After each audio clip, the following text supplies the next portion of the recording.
euphoric day on Sunday for absolutely everybody. Have you bottled that, rechanneled it? What's the sort of thought process been since Wembley? Basically just a refocus and a reset. Obviously Sunday was a brilliant day for so many reasons, but the season isn't over. We've got a lot of hard work to do, and now's the time to refocus, not for pats on the back. So yeah, what it's done is ignite our fire. Our fire was lit, my fire's always been lit, but what it did is give it a little bit of a stoke to get back there and replicate that all over again, because it was so enjoyable. Certainly was for the fans. You guys have been hard at work at the training ground since Tuesday, but I'm sure you've been aware of it. You know, it feels like the whole place is alive, which is a great feeling, isn't it? It's amazing, and one of the things that we set out to do when I took over this football club and Sharon bought this football club is get this connection back, that what we feel at the moment. As I said, there was 35,000 people at Wembley Stadium supporting Bolton Wanderers on Sunday, and it just really, is a great example of how big this football club is.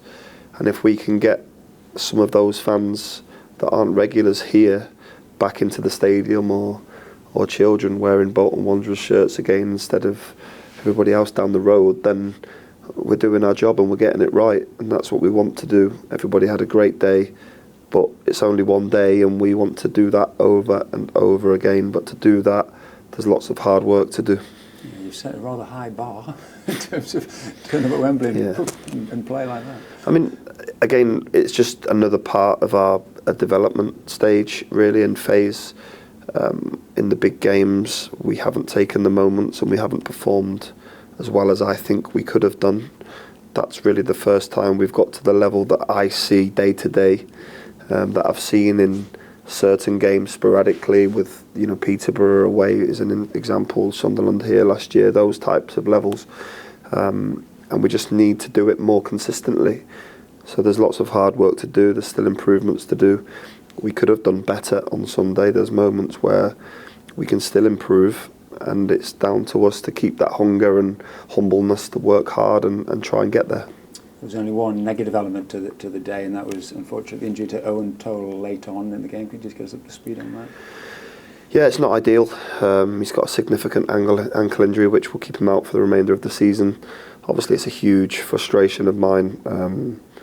Referees make mistakes, they miss things, but the way the rules are and how the FA can't look at that because the referee gave the player a yellow card is wrong. It means we're getting it wrong, because he's clearly gone out to, in my opinion, injure an opponent. And Owen's now going to miss key games for us, and he's a key player. So, yeah, big frustration, and I don't think there was any real need for it. And the frustration for Owen has been a magnificent breakthrough season after first season with us, of course. He's had a great season, and it's a shame it's going to end that way, but he can be proud of what he's achieved this year. Yeah, absolutely. He's played 23 out of the last 24 games and really shone in those games, and he's made huge progress, huge strides. He's done extremely well, and we're looking forward to working with him in the future.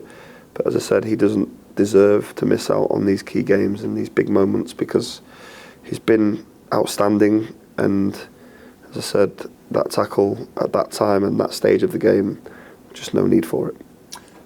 A squad game, in an immediate squad, so you've got one or two defensive options in that area at the moment, and equally you've got players who couldn't play at Wembley coming back into the mix for Friday. Is that a welcome thing, given the fact that you've got a workload and perhaps an emotional carryover?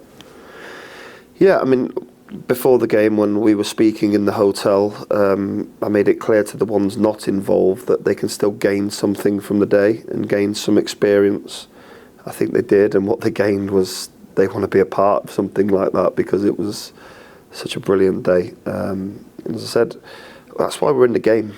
We're in the game for days like that, for occasions like that, to have a feeling like that. And if we can replicate that over and over again, it's going to be fantastic for everybody. But to do that is lots of hard work. Starts when it's grey and miserable, like today at Lostock, where there's no fans, but you have to do the hard yards to get yourself in a position to do and play like we did on Sunday. So yeah, I think that's just a great reminder for everybody, and we're keen to get there again. Yeah, and that could happen again this season, but there's an awful lot, you say, to make that happen. It's got to be one step at a time, and Exeter's the next one on Friday and straight back into it. Yeah, I mean, just an opportunity, but that's all it is. We have to take that opportunity. We're in a good position. Earlier on we had maybe a little bit of a false position with the gap we had because of the games in hand, but those games are now gone. Some teams have played 3 or 4 games, while we haven't played a league game, and we're still 5th.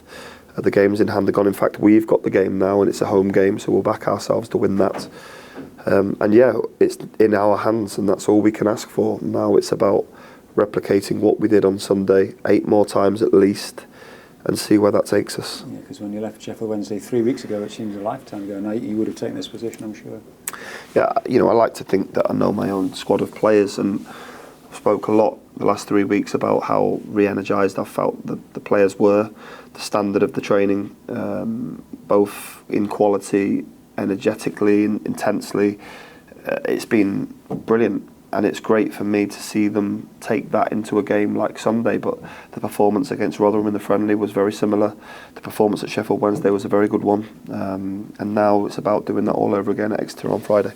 And just last year, in the first of 2 games in 4 days, Easter's always seen as fairly pivotal, but because the league's so tight, nothing's going to be decided this weekend. But down to Exeter and then back here on Monday for another big home game. Yeah, and 2 different games, 2 different challenges. Exeter going very well, won the last 4 home games. Good team, clear identity. We need to, as I said, try and get to the level that we did on Sunday, and then here against Cambridge is going to be completely different to that. And I hear ticket sales are going brilliantly well, which is great to show that connection between this football club and the town again. So I'm very much looking forward to that.